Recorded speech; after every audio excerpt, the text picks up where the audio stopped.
안녕하세요. 오늘은 의대 자기소개서의 어떤 좋은 사례 알아보는 시간입니다. 학생 중에 한 명이 이제 뚱뚱한 것이 싫었다라는 주제로 자기소개서를 쓴 걸 제가 봤는데요. 참 괜찮다고 생각을 했습니다. 제가 정말 괜찮다고 생각한 자기소개서가 몇 없는데 그 중에 하나예요. 베스트 오브 베스트라고 할 수 있는데, 왜냐면은 학생분들이 이제 여러 가지로 이제 의대에 대해서 별로 생각 안 하고 그냥 이렇게 성적이 돼가지고 이렇게 의대 오려고 하는 학생들이 많아요. 그러다 보니까 뭔가 좀 이렇게 깊이 생각을 하지 않고 그냥 좀 이렇게 갖다 붙이는 그런 게 굉장히 많고요.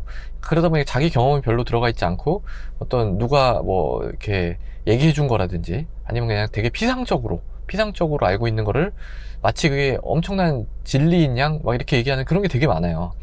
근데 이제 간혹 가다가 이렇게 진실되게 딱 조금 이제 핀트가 안 맞더라도 본인의 경험을 기반으로 해서 착착착착 전개가 돼가지고 이렇게 의대로 나는 진로를 정했다라는 결론이 나오게 딱딱 이렇게 맞아 떨어지는 자기소개서들이 있거든요. 그러면 사실 제가 뭐 별로 첨삭을 할 것도 없습니다. 그냥 되게 괜찮다라고 하고 약간씩 이제 그 핀트가 안 맞는 부분만 바로잡으면 되기 때문에 저도 사실 되게 좋죠.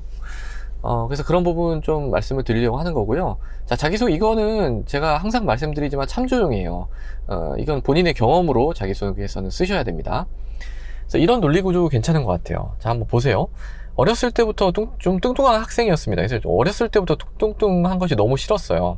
그래서 뭐 이것저것 뭐 다이어트 많이 했는데 하나도 잘 된 게 없었다고 합니다. 그래서 이제 비만 클리닉에 간 거죠. 비만 클리닉에 갔는데 여기서 이제 좋은 선생님이 만난 것 같아요. 비만 클리닉 맨날 돈만 벌려고 하는 의사들 많은데 그게 아니고 이제 이 선생님은 되게 이제 전신의 어떤 종합적으로 이제 환자를 보는 선생님이었어요. 그래서 이 선생님이 얘기를 해준 게 이 비만이 단순히 살이 찌는 것만 문제가 되는 게 아니라 우리 몸의 어떤 전체적인 대사의 어떤 균형의 문제다. 그렇기 때문에 그걸 전체적으로 바로 잡아야 된다.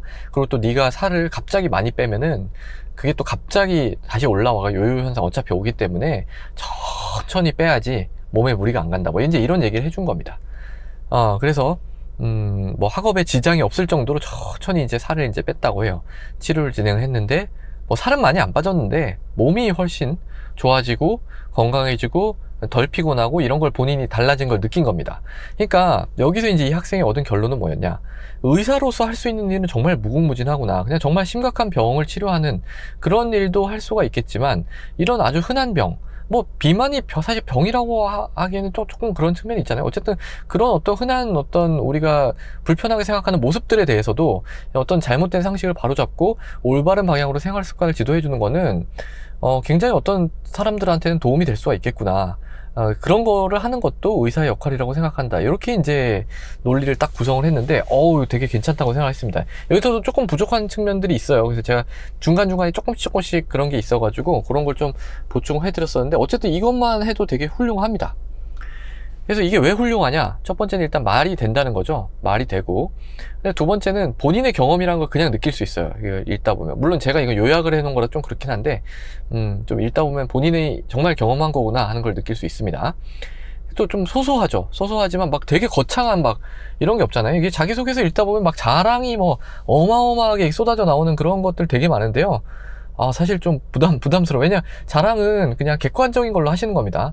객관적인 걸로 하고, 어떤 자기소개서 같은 거 할 때는, 은근히 이렇게 드러나야지, 그걸 막 노골적으로 하는 건 저는 그렇게 썩 바람직하다고 보진 않아요. 근데 뭐 다른 선생님은 약간 또 다르게 생각하기도 하고 그럴 수는 있습니다.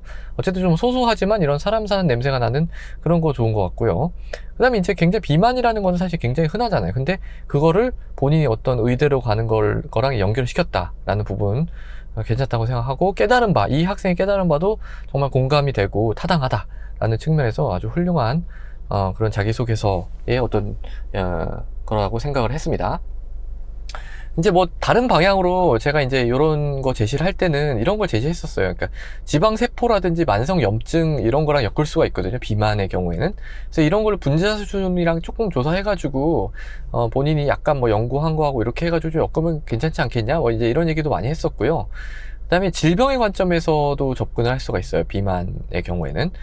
비만은 단순히 보기 싫은 게 아니라 이게 만성염증이라고 하는 게 키워드예요.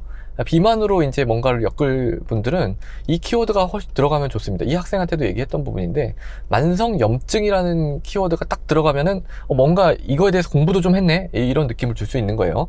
왜냐하면 이 만성염증이라는 게 결국은 동맥경화, 당뇨병, 고혈압 이렇게 연결이 되는 거기 때문에 이 키워드가 좀 들어가주면 좋습니다. 그러니까 비만이라는 거는 만성염증이라는 어떤 키워드를 통해서 질병으로 연결되는 그런 병이다 라고 딱 이해를 하시면 됩니다.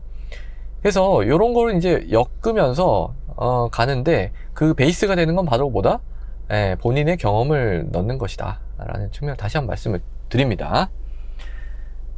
그래서 결론, 자, 말도 안 되게 하지 말자. 그러니까 이번에는 제가 좀 잘된 케이스를 보여드렸는데, 그렇지 않은 게 훨씬 많습니다. 그래서 너무 말이 안 되는 거 하지 말고, 중간에 구멍이 숭숭 있는 거 조금 지양하자.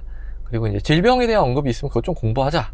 그리고 어떤 본인의 경험을 쓰자. 남이 써주는 건 좀 그렇습니다. 본인이 쓰셔야 돼요. 그래야 첨삭을 해드릴 수가 있는 거예요. 자, 오늘은 여기까지 하겠습니다. 고맙습니다.